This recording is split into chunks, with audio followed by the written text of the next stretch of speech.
आज सकाळी मन खिन्न झालं, तळपायाची आग मस्तकाला गेली।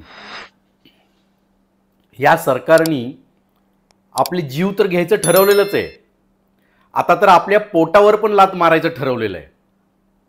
नाही, ऑलरेडी मारलेलं आहे।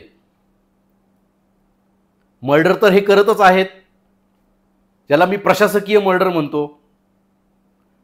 आता प्रशासकीय उपासमार यांनी आपली चालू केलेली आहे। ही न्यूज बघा, हिंजवडीच्या आयटी पार्कमधनं गेल्या काही वर्षांमध्ये कित्येक कंपन्या स्थलांतर करतायत।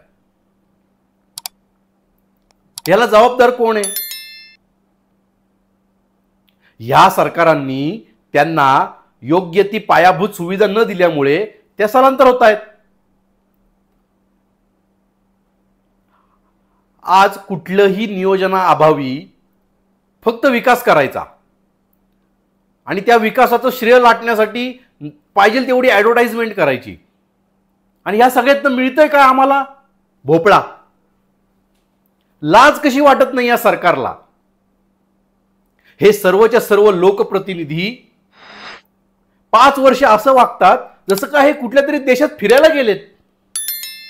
तुम्ही बघा, ह्यांना कुठंतरी वाटतं का की अरे आपण नियोजनबद्ध शहरं तयार करावीत, नियोजनबद्ध तालुके तयार करावेत? काही वाटत नाही यांना। कागदावरती मोठे मोठे प्लॅनिंग करायचे, मोठमोठ्या घोषणा करायच्या, एवढ्या हजारो कोटीची गुंतवणूक आली, तेवढ्या हजारो कोटीची गुंतवणूक आली। अरे मग या कंपन्या स्थलांतरित का होत आहेत महाराष्ट्रातनं आणि पुण्यामधनं? एक कंपनी स्थलांतरित झाली ना मित्रांनो, तिच्या मागे कमीत कमी 200-250 लोक इफेक्ट होतात। मग तुम्ही मला सांगा, जर का गेल्या काही वर्षामध्ये पुण्यातल्या हिंजवडी आयटी पार्कमधनं 100 कंपन्या जर का स्थलांतरित झाल्या असतील तर किती रोजगार आणि किती कुटुंबांवरती उपासमारीची वेळ आली असेल? आणि या सरकारला याचं काहीच वाटत नाही। सरकार मस्त स्वतःच्या ह्याच्यामध्ये गुंग आहे।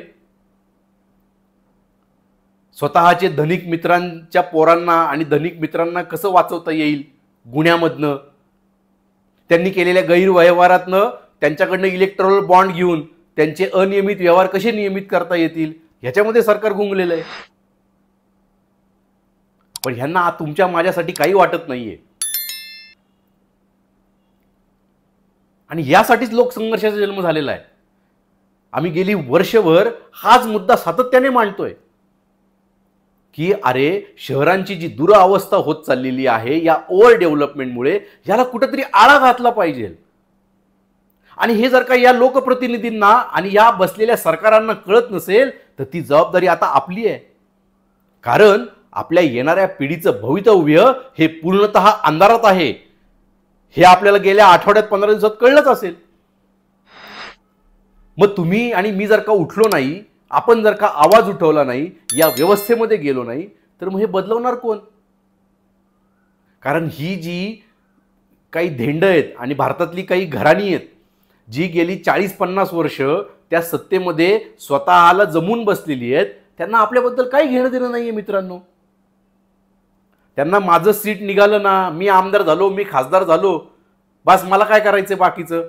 कारण एकदा आमदार खासदार झाल्यानंतर ज्या काही शासनाच्या सुखसुविधा आराम मिळतो तो त्यांना वर्षानुवर्ष मिळतोय, आणि त्यांच्या मुलांना आपलं दुःख कळणार नाही। जी मुलं एसी हॉस्पिटलमध्ये जन्मले असतील, एसी गाडीतनं फिरत असतील, एसी शाळेमध्ये, एसी कॉलेजमध्ये जात असतील, एसी ऑफिसमध्ये बसत असतील, त्यांना तुमचं माझं दुःख काय कळणार आहे? आणि म्हणून मित्रांनो, लोकसंघर्ष वारंवार तुमच्याशी संपर्क साधतंय आणि वारंवार तुम्हाला आव्हान करतंय की आमच्या बरोबर सामील व्हा, संकोच करू नका। मला माहिती आहे तुम्हाला आमच्या बरोबर यायचं आहे, पण तुमच्या मनामध्ये अनेक भीती आहेत, ती भीती काढून टाका। आज जर का तुम्ही घाबरलात तर उद्या आपण जिवंत देखील राहणार नाहीये। आपण सगळ्या पक्षांना संधी देऊन बघितली, काँग्रेसला संधी देऊन बघितली, राष्ट्रवादीला दिली, शिवसेनेला दिली, भाजपला दिली। काय केलं हो यांनी आपलं? फक्त वाटोळं। शहरांचं तर खरंच वाटोळं केलं यांनी। यांच्याकडनं अपेक्षा होती नियोजित शहरं घडवण्याची. टाउन प्लॅनिंग नावाचा ऍक्ट आहे आपल्याकडे, कुठे गेला तो ऍक्ट? यांनी फक्त आणि फक्त स्वतःच्या तुंबड्या भरण्यासाठी प्रायव्हेट आणि मल्टीनॅशनल कंपन्यांकडनं जे त्यांना कट मिळतो तो कट मिळवण्यासाठी सुनियोजित शहरं विकसित केलेली नाहीयेत. आणि त्याचा परिणाम आज आपण भोगतोय. आज हिंजवडीतनं कंपन्या स्थलांतरित झाल्या, पिंपरी चिंचवडमधल्या तर ऑलरेडी स्थलांतरित झालेल्या आहेत. मग हे किती दिवस चालणार मित्रांनो? मग ह्याला कुठेतरी आपण थांबवायला नको का? आणि म्हणून लोकसंघर्षाने ठरवलेलं आहे की येणाऱ्या सगळ्या निवडणुका लोकसंघर्ष स्वबळावर लढेल आणि स्वतःची जेवढी क्षमता आहे तेवढ्या क्षमतेने लढेल, पण आपला आवाज आम्ही चालू ठेवू. लोकांसाठीचा जो आवाज आम्ही चालू केलेला आहे तो आवाज आम्हाला बंद करायचा नाही.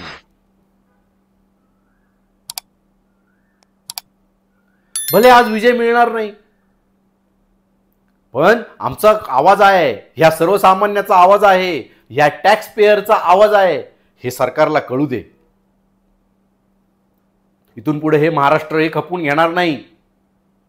इथून पुढे जर का कंपन्या स्थलांतरित झाल्या तर लोकसंघर्ष त्याला कडाडून विरोध करेल. वेळ पडली तर आम्ही रस्त्यावरती उतरू, धरणं आंदोलन करू, उपोषण करू, पण कंपन्यांसाठी योग्य ते पायाभूत सुविधा निर्माण झाल्याच पाहिजेत. आणि आमचं पोट हे भरलंच पाहिजे. जय हिंद, जय महाराष्ट्र.